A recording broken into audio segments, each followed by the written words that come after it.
Գյորջյան Կասկադ 60 ամիս փուլային վճարում բազմաթիվ առավելություններ։ Տնտեսության մոդելը ամենակարևոր բանը, որ անելու ենք, արտաքին արտադրողի սպասարկման մոդելից, որ այսօր գոյություն ունի, անցում ենք կատարելու դեպի ներքին տնտեսվարողին խրախուսելու մոդելը։ Սա ուղղակի բառեր չեն։ Այսօր օրինակի համար հայ գյուղացին շատ որակյալ կաթ է արտադրում,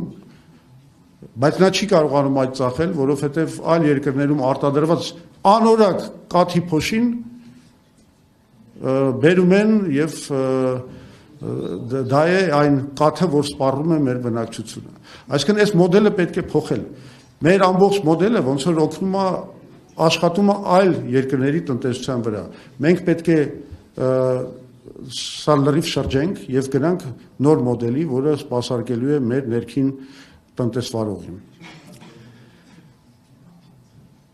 Սրա համար մենք նաև անելու ենք հարկային համակարգի արմատական բարելավում, հետևյալ մոդելից ելնելով, այսինքն բյուջեն լցնելու մոդելից անցում դեպի տնտեսվարին խրախուսելու մոդել։ Այն ինչ որ կատարվում է այսօր, դա ուղղակի խայտառակություն է, դա ճնշում է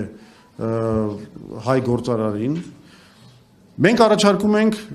բավականին լուրջ գիտական հիմնավորում ունեցող եւ արդեն Վրաստանում իրագործված շահութարկի զրոյացում։ Այն գիշատիչ գույքահարկը, որ այսօր գործում է Հայաստանում, երբ որ արագ բազմապատկվում է գույքահարկի այդ բաները, չափերը, սա ուղղակի անընդունելի բան է, ուրեմն առաջին գործերից մեկը անելու ենք այն, որ գույքահարկի այս հարկի ամբողջս մեր կոնցեպտի վերանայումը։ Մարդիկ պետք է հասկացանք դա հարստության հարկ է, բայց ասենք մարդիկ կան, որոնք օրինակի համար նույն կենտրոնում 1993 թվականին ստացել են որպես սեփականաշորված բնակարան, նրանք հարուստ չեն, բայց իրենք ստիպված են վճարել անտանելի չափի հարկեր։ Սա մենք վերացրելու ենք։ Գույքահարկի ուրեմն այդ գիշատիչ մոդելը ընդհանրապես չեղարկվելու է եւ ամբողջը կառուցվելու է նրա վրա, որ մենք խրախուսենք մեր տնտեսվարողին տանելի պայմաններ ստեղծենք այսօրվա բնակիչների համար։ Շատ կարևոր խնդիր մասնագիտական ներգաղթի կազմակերպում։ Այսօր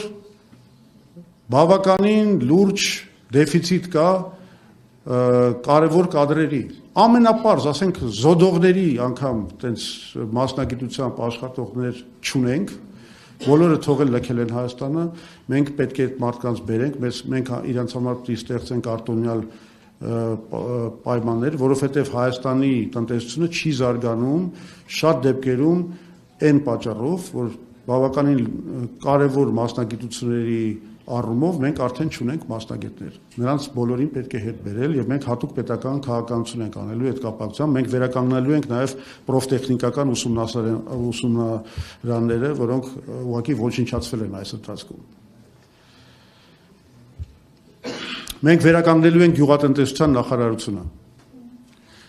Մենք խրախուսելու ենք կոոպերացիան, պահպանելով հողի գործող սեփականությունը։ Ինչի եմ սա ասում, երբ որ մենք ասում ենք ստեղծել կոոպերատիվներ, մենք չենք ասում ստեղծել կոլխոզներ, կոլտնտեսություններ, որովհետև կոլտնտեսությունը ունի ընդհանուր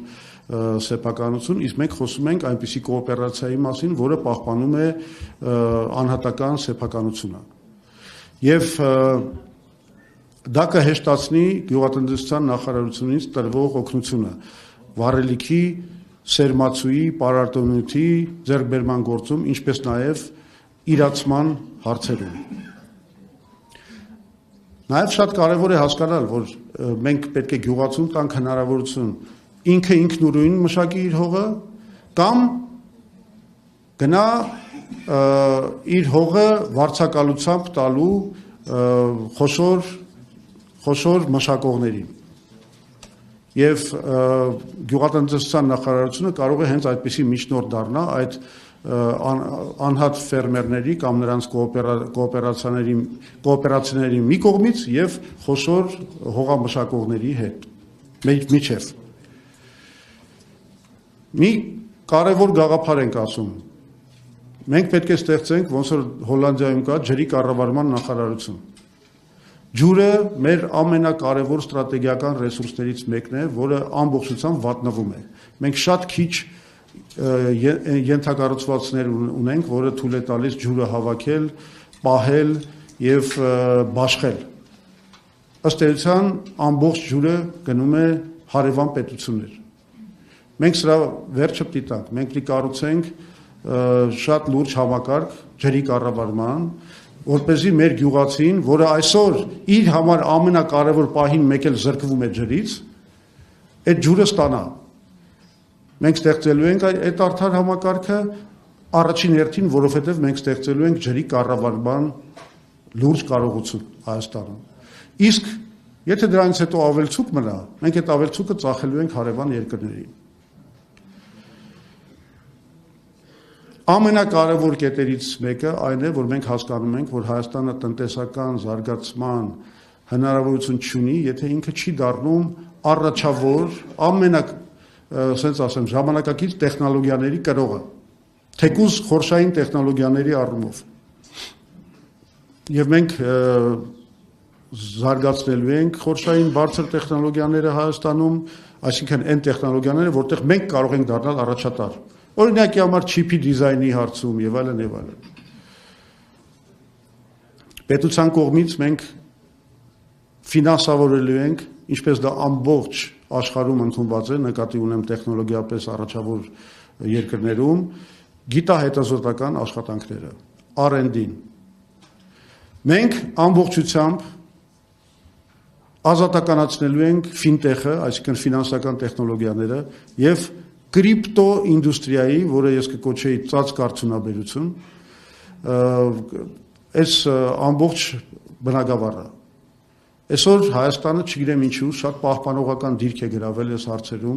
եւ ըստ էության զրկվում է կրիպտոինդուստրիայի հարցում շատ լուրջ հնարավորություններից եւ ինտեգրացիայից համաշխարհային գործընթացների մեջ, ինչը օրինակ Վրաստանը շատ հաջող կերպով կատարում է եւ մենք շատ հետ ենք մնացել։ Այս սրա վերջը պիտանք, այս պահպանողականությունը բանկային համակարգի այսօր խեղդում է ուղղակի մեր երկիրը։ Անցնելու ենք դեպի տվյալահեն կառավարում, ինչը նշանակում է, որ տվյալների շտեմարաններ են ստեղծվելու, որոնց գիտելիքությունը ավելի լուրջ հնարավորություն կտա ճիշտ որոշումներ ընդունել եւ ճիշտ ռազմավարություն մշակել կառավարության համար։ Մենք ինստիտուցիոնալացնելու ենք արհեստական բանականության փորձագիտական կիրառումը բոլոր կառավարման process-ներում։ Մենք ապահովել ենք հայերենի ծրագրային ապահովումը։ Մենք ֆինանսավորել ենք դա։ Մենք լեզվի կոմիտե ենք ստեղծելու նոր մակարդակի, որը զբաղվելու է նրանով, որ հայերենը բոլոր կոմպյուտերային տեխնոլոգիաներում ներկայացված լինի բավարար ձևով։ Եվ դա նույնպես կօգնի մեր ինտեգրացիային համաշխարհային տնտեսությանը։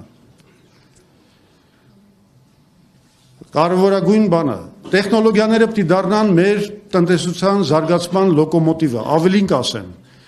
Այդ առնչվածը պետք է դառնա երկրի տնտեսական զարգացման, պաշտպանունակության,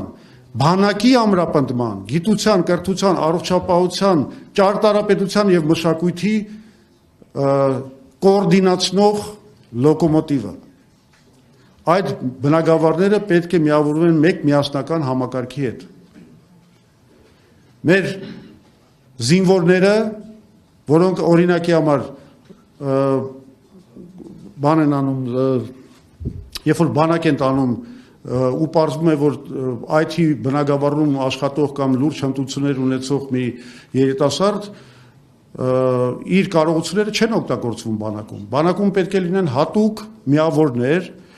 որոնցում իրենց կարողությունները կօգտագործվեն։ Մոբիլիզացված գործարարները, ասենք, երբ որ գնում են այդ հավաքների, նրանք պետք է ունենան նաև բիզնես բնագավառում կապեր ստեղծելու բանակի կարիքները հասկանալու, բիզնեսը բանակի հետ կապելու հնարավորություններ։ Այս ամեն ինչը պետք է կոորդինացվի մի բարձր տեխնոլոգիական խորհրդի կողմից, որը մենք կստեղծենք, եւ նա կլինի միջգերատեսչական բարձր տեխնոլոգիական խորհուրդ։ Էկոլոգիա։ Մենք ունենալու ենք բացարձակապես էկոլոգիական մոտեցում Հայաստանի նկատմամբ։ Մեզ պետք է բրենդավորել, մենք զարգացնելու ենք էկո գյուղատնտեսությունը եւ էկոտուրիզմը, եւ մենք բրենդավորելու ենք Հայաստանի գյուղատնտեսական ապրանքները որպես ամենամաքուր, ամենահամեղ, ամենաօգտակար եւ բանջարեղենը, եւ մրգեղենը, եւ մսեղենը պետք է հենց բրենդավորվի այդ եղանակով եւ մենք կունենանք բավականին լուրջ հաջողություններ։ Երևանի օդը աղտոտող հանքավայրերը փակելու ենք անմիջապես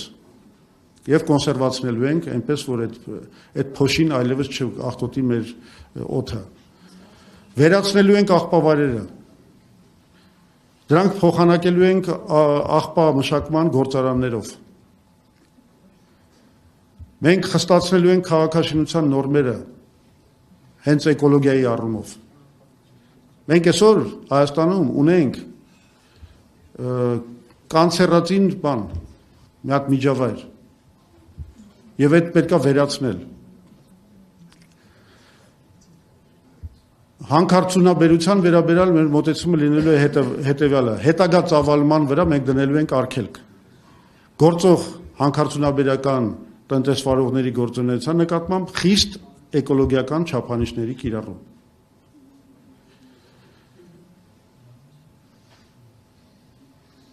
Ամենակարևոր մասերից մեկը մեր ծրագիր լինելու է մեր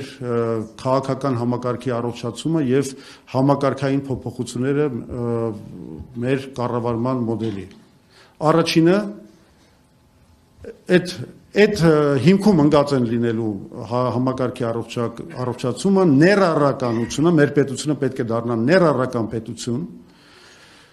որտեղ բոլորը հնարավորություն ունեն գործ անելու, չգիտեմ, զարգանալու, բարեկեցիկ կյանքով ապրելու, գործելու, անկախ իրենց մերձավորությունից իշխանության հետ։ Եվ սա կբերի հանրային համերաշխության վերականգնմանը նաև։ Ինչ ենք առաջարկում։ Վերադարձ կիսանախագահական համակարգին։ Սա մեր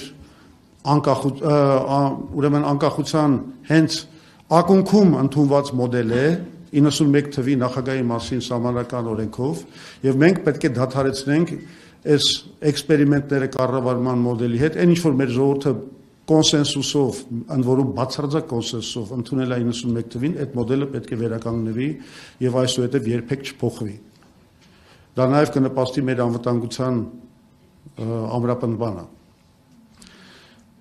Արդարադատության համակարգը, այսինքն բոլոր այն մարմինները եւ դատական, եւ քննչական, եւ այլն, այդ ամեն ինչը պետք է դուրս հանվի գործադիր իշխանության տակից։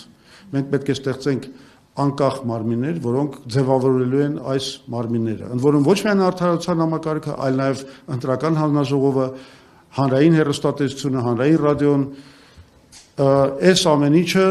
պետք է հանել եւ գործադիր իշխանության եւ կուսակցական վերահսկողության տակից։ Բնականաբար սա նշանակում է նաեւ, որ մենք վերականգնելու ենք ժողովրդավարական եւ քաղաքացիական ազատությունները երկրում, ազատելու ենք բոլոր քաղբանտարկյալներին, դադարեցնելու ենք հայ առաքելական Սուրբ եկեղեցու հետ դեմ այս պայքարը, ավելին մենք նոր հարաբերությունների համաձայնագրիր ենք կնքելու հայ առաքելական